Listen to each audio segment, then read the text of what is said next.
Hai Sobat Biru Ben Hur, tapi pun bagaimana kabarnya hari ini? Pasti semua pada capek ya. Tapi ingat, jangan lupa pada gerakan pemuda juga. Bersama saya, Karis Tio Adi, dalam program Sabda Bina Pemuda on the Weekend.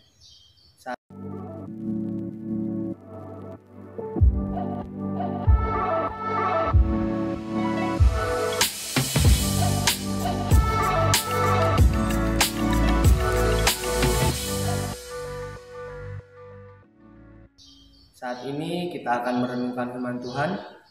Tapi sebelumnya mari kita siapkan hati kita berdoa minta Roh Kudus menuntun kita dalam membaca dan merenungkan firman Tuhan pada saat ini.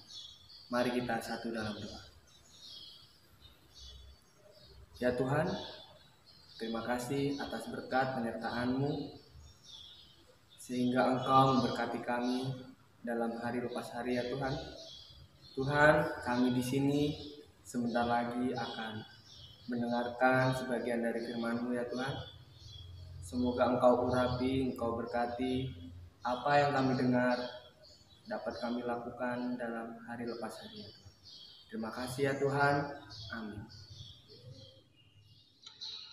Sobat Biru Ben Hur, SBP OTW, saat ini kita akan membaca Alkitab dari Kidung Agung 8 ayat yang ke-5 sampai yang ke-6. Yang demikian firman Tuhan menyatakan, cinta kuat seperti maut, siapakah dia yang muncul dari padang gurun, yang bersandar pada kekasihnya, di bawah pohon apel kubangunkan engkau. Di sanalah ibumu telah mengandung engkau, di sanalah ia mengandung dan melahirkan engkau. Taruhlah aku seperti materai pada hatimu, seperti materai pada lenganmu, karena cinta kuat seperti maut, kegirahan gigih seperti dunia orang mati. Nyalanya adalah nyala api, seperti nyala api Tuhan. Demikian firman Tuhan, haleluya. Sobat SBP OTW, sebelum saya memulai renungan ini, saya ingin bertanya. Ayo, siapa yang senang baca kitab Kidung Agung?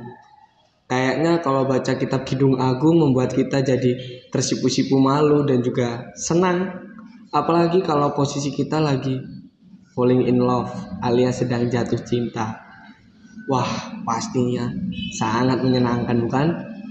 Tapi tahukah kita sobat SBP OTW, kitab Kidung Agung adalah sebuah nyanyian yang indah dan bahkan disebut kidung paling agung yang dapat kita baca dalam Kidung Agung 1 ayatnya yang pertama.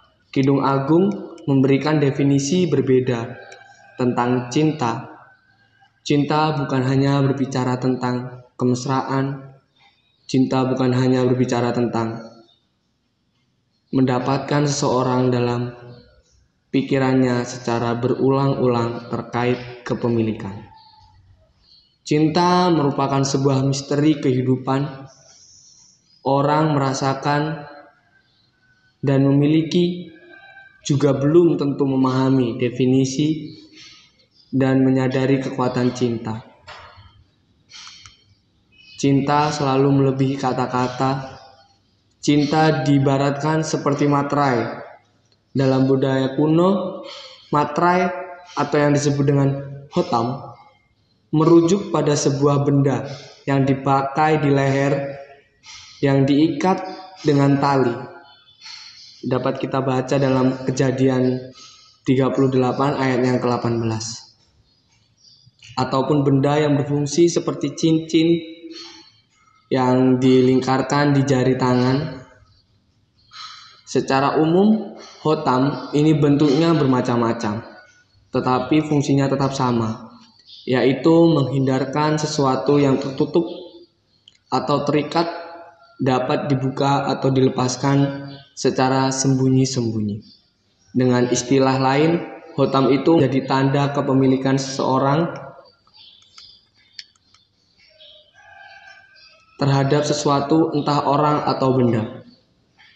Penggunaan kata hotam dan keterangan tentang posisinya dapat di hati dan di lengan, menyiratkan bahwa sang wanita sebenarnya meminta dirinya dimiliki oleh kekasihnya dan dijadikan sesuatu yang sangat berharga serta dibawa kemana-mana, seolah-olah tidak ingin barang itu hilang.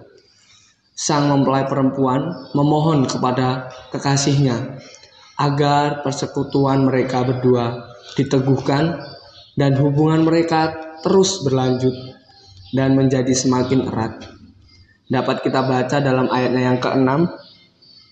Taruhlah aku seperti materai pada hatimu, seperti materai pada lenganmu.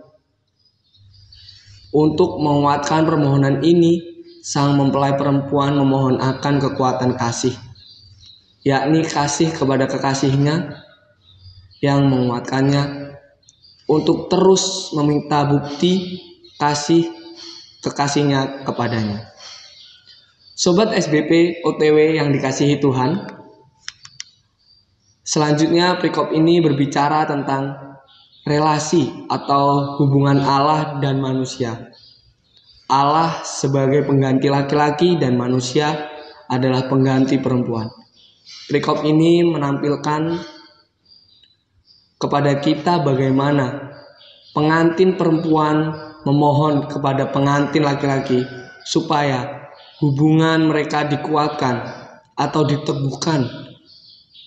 Kalau bagian ini ditarik dalam konteks kita sebagai pelkat GPIB, bukankah Allah yang sudah sedemikian mengasihi kita berulang kali memanggil kita untuk datang kepadanya, tapi kita masih sering mengeraskan hati karena berbagai alasan. Saat ini kita diingatkan bahwa Allah sangat mencintai hidup kita. Lantas kalau kita sadar dan tahu bahwa sedemikian mengasihi kita, mengapa kita masih merusak kasih Allah kepada kita dengan pergaulan dunia? Akhirnya kita terjebak dengan pergaulan yang hanya merusak masa depan kita, dengan alasan karena orang tua yang tidak terlalu care kepada kita, teman yang tidak sefrekuensi, pelayan yang hanya itu-itu saja. Kemudian akhirnya kita mundur dari persekutuan, mundur dari pelayanan, akhirnya mundur dari Tuhan. Sobat SBP OTW, ingatlah kita telah dimateraikan oleh Allah lewat baptisan. Dan kasih Allah kepada kita telah dinyatakan lewat kematian dan kebangkitannya. Biarlah kasih kita kepada Kristus terus terjaga dan sinarnya tetap terpancar bagi sesama. Rekan SBP OTW yang dikasihi Tuhan, teruslah bangun relasi yang mesra dengan Allah. Rekan SBP OTW yang dikasihi Tuhan, demikianlah renungan kita saat ini. Sebelum kita beristirahat, marilah kita satu dalam doa. Ya Tuhan, terima kasih atas berkat serta penyertaan-Mu. Kami di sini sudah mendengarkan sebagian dari firman-Mu. Semoga kami pemuda di seluruh Indonesia ini dapat dikuatkan oleh firman-Mu ini Tuhan, dan dapat melakukannya dalam hari lepas hari ya Tuhan. Ya Tuhan, terima kasih ya Tuhan. Haleluya. Amin. Rekan Biru Ben-Hur yang dikasihi Tuhan, sampai jumpa di edisi Sabda Bina Pemuda on the weekend selanjutnya. Bye-bye. Halo Gapers, kalian tahu nggak kalau Sabda Bina Pemuda Digital bisa dengan mudah didapatkan dengan mendownload Google Books di Google Play untuk pengguna Android. Dan untuk kalian yang menggunakan iOS, bisa membuka Google Play di browser untuk membeli serta mendownload Google Books di App Store. Gampang banget kan caranya? Cus, langsung aja di-download ya.